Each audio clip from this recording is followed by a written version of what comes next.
ये भात दाल वाले जो भी हैं।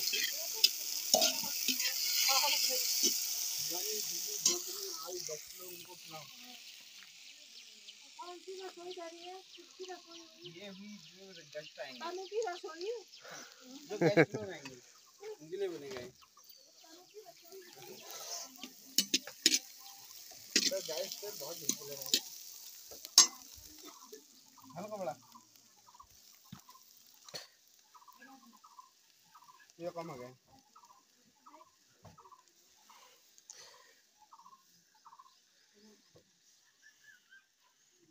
जाम लग गया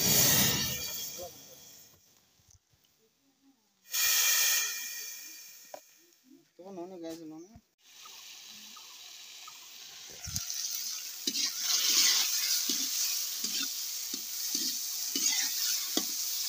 हाँ नमक डाल दो इसमें।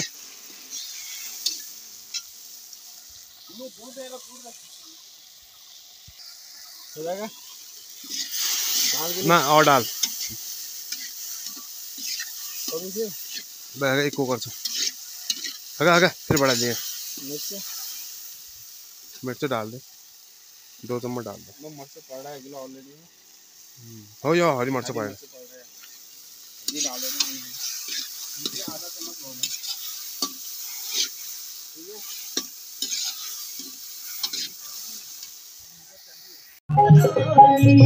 जहाँ भी लागे राधा रानी अजमेरी सरकार सवरिया ले चल पली बात सवरिया ले चल पली बात सवरिया ले चल पली बात सवरिया ले चल पली बात सवरिया ले चल पली बात।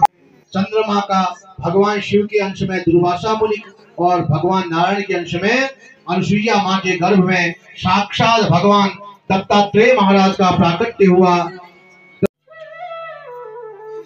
पितुर जी जब इनका स्वागत समारोह आयोजित किया गया जिसमें बड़े बड़े देवता महात्मा सब इकट्ठे हुए स्वागत किया। दक्ष ने जो है अहंकार में चारों तरफ दृष्टि घुमाते हुए सभा में प्रवेश किया और अपने स्वागत में खड़े हुए लोगों को देख करके जो है बड़े प्रसन्न हुए।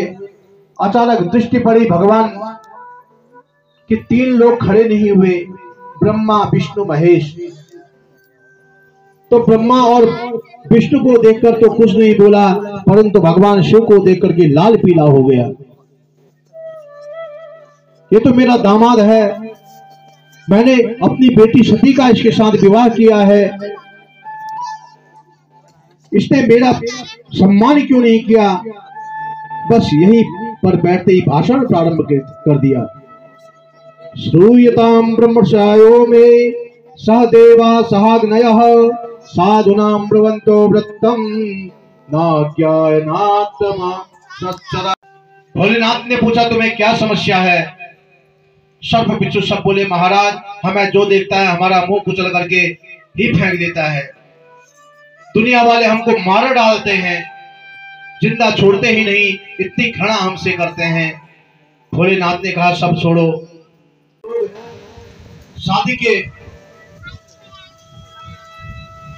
शादी में गाली सुनते हैं, हम शादी के बाद गालियां सुन रहे हैं,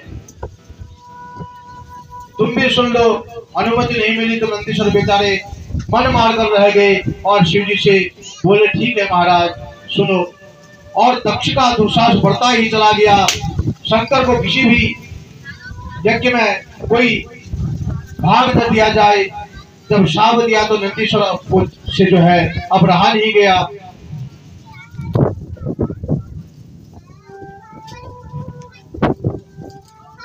रही मन धागा प्रेम का मत तोड़ो चटकाए, टूटे से फिर ना जुड़े, जुड़े गांठ पड़ जाए।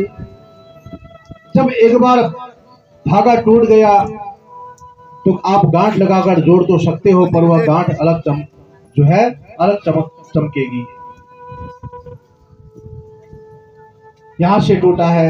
ऐसे ही प्रेमी जनों के में जो लोग द्वारा सुलभ तो कराया जा सकता है, परंतु सामंजस्य जो है जितना हो जाए, मन में एक गांठ तो लगी रहती है कि उस दिन ये मुझसे ऐसा बोला था। शिव जी से द्वेष करके अब की बार दक्ष ने हरिद्वार में खनखल में एक बड़े विराट यज्ञ का आयोजन किया। संपूर्ण ब्रह्मांड के सभी देवी देवताओं को बुलाया, पर देवादिदेव महादेव को जो है न कोई चिट्ठी पत्र भेजी, न कोई निमंत्रण भेजा, परंतु भोलेनाथ तो अपने कैलाश में जो है आनंद कर रहे हैं। यज्ञ की तिथि नजदीक आई, देवताओं के विमान उड़ने लगे, गड़गड़ाते हुए देवता के विमान हैं वह सब कैलाश पर्वत के ऊपर से निकले। अब देखिए, सब देवताओं को मालूम है कि भोलेनाथ इस यज्ञ में जो है नहीं बुलाए गए हैं, तब भी देवता विमान भोलेनाथ बाबा के ऊपर से ही निकाल रहे हैं। जब दो प्रेमियों में खटपट होती है तो तीसरा लोग बड़ा उसका फायदा उठाते हैं। मामला शांत भी हो रहा हो तो और दूर पकड़वाते हैं, क्रोध ना आ रहा हो तो और क्रोध हो जाए।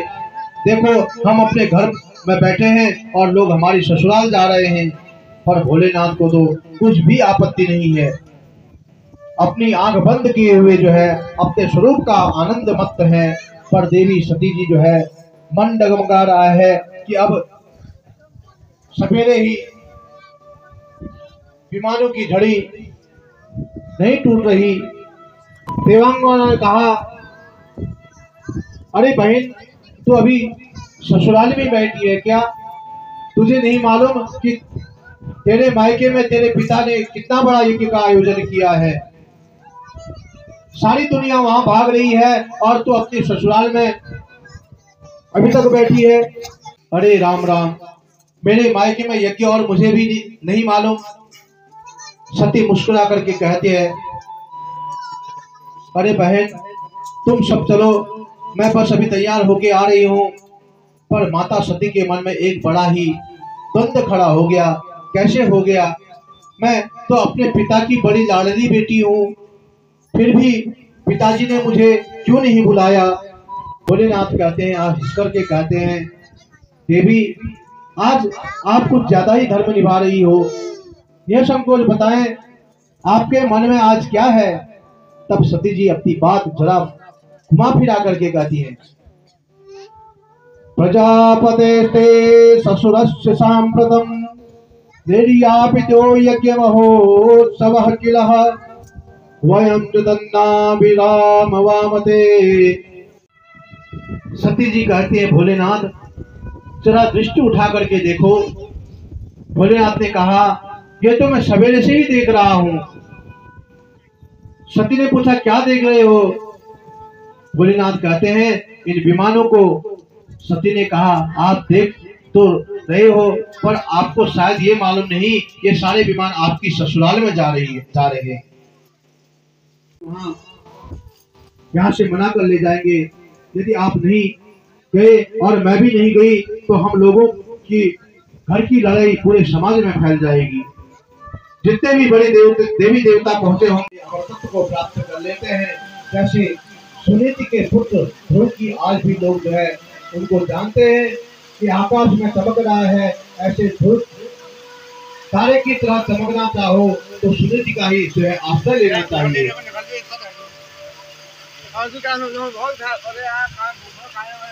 एक बार ध्रुव महाराज अपने पिताश्री से मिलने गए। परिचय पाते ही पुत्र की तो अपने हृदय में लगाकर गोद में बैठा लिया, परंतु जब सौतेली माँ सुरुचि ने देखा तो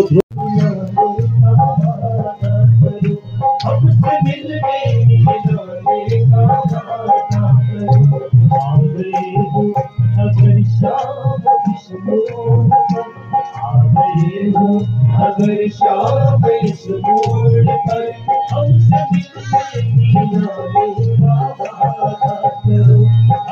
मिल गई जा रही हूँ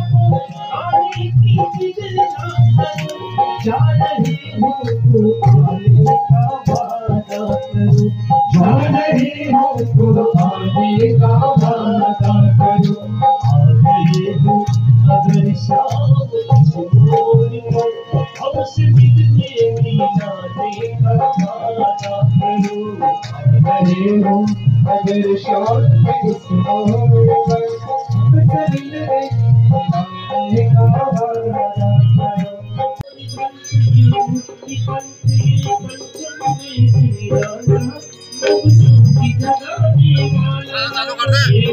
चालू कर दे, चालू कर दे।